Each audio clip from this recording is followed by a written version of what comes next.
क्या है, वो किस बात को हुक्म देता है। इस मौके पर सुफियान बिन हर्ब ने, जो उस वक्त मुसलमान नहीं हुआ था, उसने कहा था, वो कहता है उअबुदुल्लाह वहदहू, कि ए लोगों एक अल्लाह की बात करो।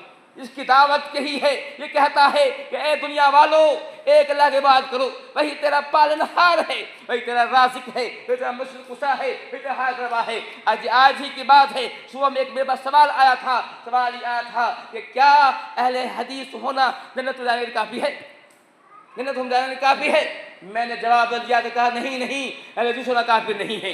अहले हदीस होने से जन्नत नहीं हो सकता है, जब तक आपका आमाल सही नहीं है नहीं होंगे। अगर अहले हदीस होते हुए अगर आप तावीज़ बांधते हैं, हदीस होते हुए अगर आपके पाँव में धागे बांधते हैं, हाथ में धागे बांधते हैं, हदीस होते हुए आप बिदअत का इर्तिकाब करते हैं, अहले हदीस होते हुए आप बाजार में हाजिरी देते हैं, जन्नत नहीं जाएंगे।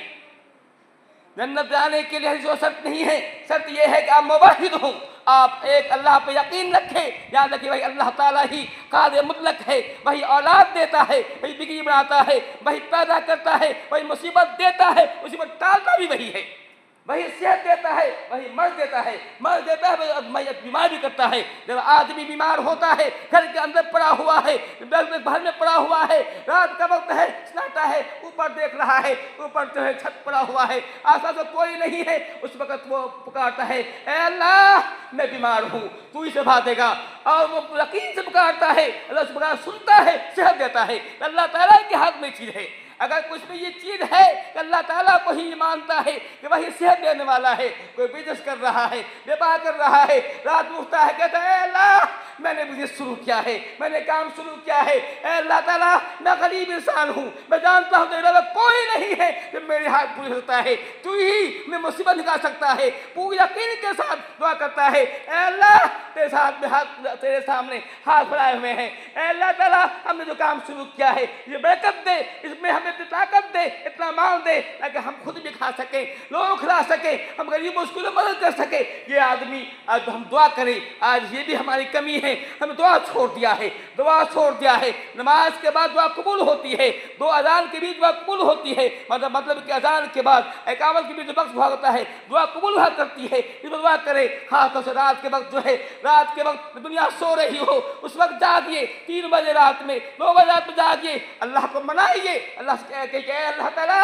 मैं जो है मैं गुनहगार हूँ, खताकार हूँ, तेरा ऐलान है, तू कहता है कि मैं मुझे शर्म आती है कि मैं इंसान खाली हाथ वापस करूँ। अल्लाह मैं तेरे सामने हाथ फैलाया हुआ हूँ, अल्लाह मैं दुआ का सलीका नहीं मालूम है, अपने टूटे फूटे अंदाज में दुआ कर रहा हूँ, अल्लाह हमारी दुआ सुन ले। तो कहने मतलब ये है कि दुआ करना चाहिए, हमें दुआ को छोड़ दिया है। याद रखिए अल्लाह के नबी अल्लाह फरमाता है कि वो आदमी जो दुआ नहीं करता है वो मुतकब्बिर है, घमंडी है। अल्लाह कह रहा है दुआ अल्लाह करना, अल्लाह को ना पुकारना ये घमंड की अलामत है, तकब्बुर की अलामत है, हमें दुआ करनी चाहिए। इतना ही नहीं अल्लाह के नबी फरमाते हैं दुआ हुवल इबादा, दुआ इबादत है, दुआ मुखुल इबादा, दुआ इबादत का मर्द है, दुआ करना चाहिए। लेकिन हमारे यहाँ जो नमाज पर दुआएं होती हैं इस्माइल वालों करते हैं, रस्म बना हुआ है, बस जो है एक में 2 मिनट के लिए बस इमाम साहब को दुआ करते हैं तो आमिर में कहते हैं ये तो रस्म है, ये दुआ नहीं है। दुआ का मतलब ये है दुआ में आजिज़ी हो, इनकिसारी हो, या अपने आप को रोने आप आंसू बहाएं, आंसू नहीं बहा सकते हैं वैसा चेहरा बनाएं, आजिज़ी के साथ दुआ करें। ये दुआ ये हुआ करती है। तो बात दूसरी तो भाग गई, तो मैं ये कह रहा था कि तौहीद को मानना, ये मानना अल्लाह ताला ही तमाम दुनिया का कायनात का मालिक है, वही देता है करता है, मानना होगा। अगर ऐसा करते हैं तो आप मुवाहिद हैं, अभी आपकी जन्नत है। इसी तरह से इसी तरह से ये भी मानना होगा कि मोहम्मद सल्लल्लाहु अलैहि वसल्लम अल्लाह के आखिरी रसूल हैं, उन्होंने जो हमको दिया है वो लेंगे, उससे ज़्यादा नहीं करेंगे।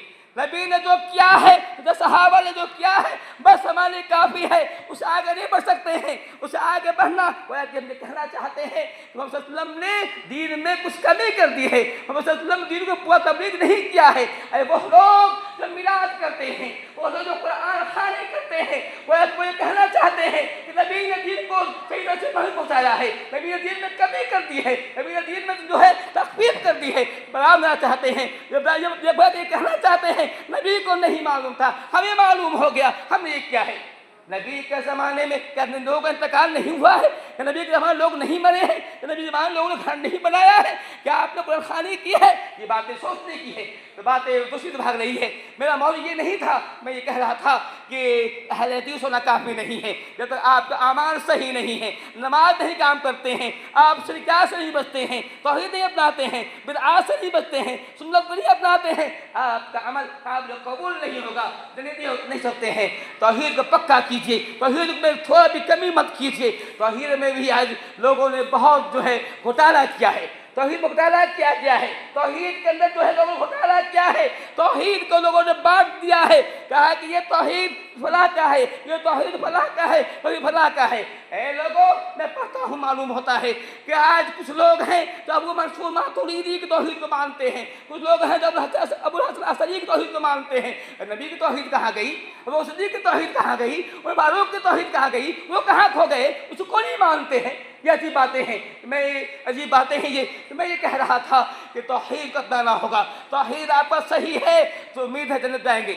अगर अमान में कमी हो सकती है, नमाज में कमी हो सकती है, रोज़े में कमी हो सकते हैं, लेकिन अगर तौहीद सही है तो मान जाने का इम्कान है। अगर तौहीद आपका गलत है, तौहीद में फॉल्ट है, अगर आप सहाबा के ताल्लुक से बदगुमानी है, अगर सहाबा के ताल्लुक से आपके ईमान में फॉल्ट, आपके सहाबा के ताल्लुक से बदगुमानी रखते हैं, तो आप महफूज नहीं हैं, जन्नत नहीं जाएंगे। तो बात जो सी जा रही है, तो मैं ये कह रहा था कि अबू सुफियान ने कहा था उस वक़्त जब वो मुसलमान नहीं हुआ था, उससे पूछा गया, बताओ मोहम्मद सल्लल्लाहु अलैहि वसल्लम की तालीम क्या है, क्या दावत देते हैं? उसने कहा था, मोहम्मद कहता है कि एक अल्लाह की बात करो। हालांकि वो खुद जो है 360 बुत काबा में रखा उसके पुजारी है, वो नबी की बात कह रहा है। अल्लाह ताला सच बुलवा रहा है, एक की काफिर से हक बुलवा रहा है, अल्लाह ताला बुलवा सकता है। फिर वो कहता है कि मोहम्मद कहता है, वह तो तुम्हारे बाप जो कहते हैं तो छोड़ दो। लोग आम तो लोग कहते हैं, ये आम तो लोग कहना है कि हमारे बाप दादा ऐसा करते थे, हम ऐसा करेंगे, हमारे बाप दादा फला थे, हम भी फला रहेंगे। इस्लाम बाप दादा का दीन नहीं है, इस्लाम अल्लाह रसूल का दीन है। बताओ, अल्लाह ने कहा है कि नहीं? रसूल ने कहा है कि नहीं? कहा है तो बिल्कुल सही है। बाप दादा इस्लाम में इसका कोई एतबार नहीं। अरे आपके बाप दादा मोची थे, आप मोची को नहीं बन जाते हैं। आपके बाप दादा खेती को नहीं करते हैं। आप क्यों पढ़ रहे हैं? क्यों डॉक्टर इंजीनियर बन रहे हैं? ये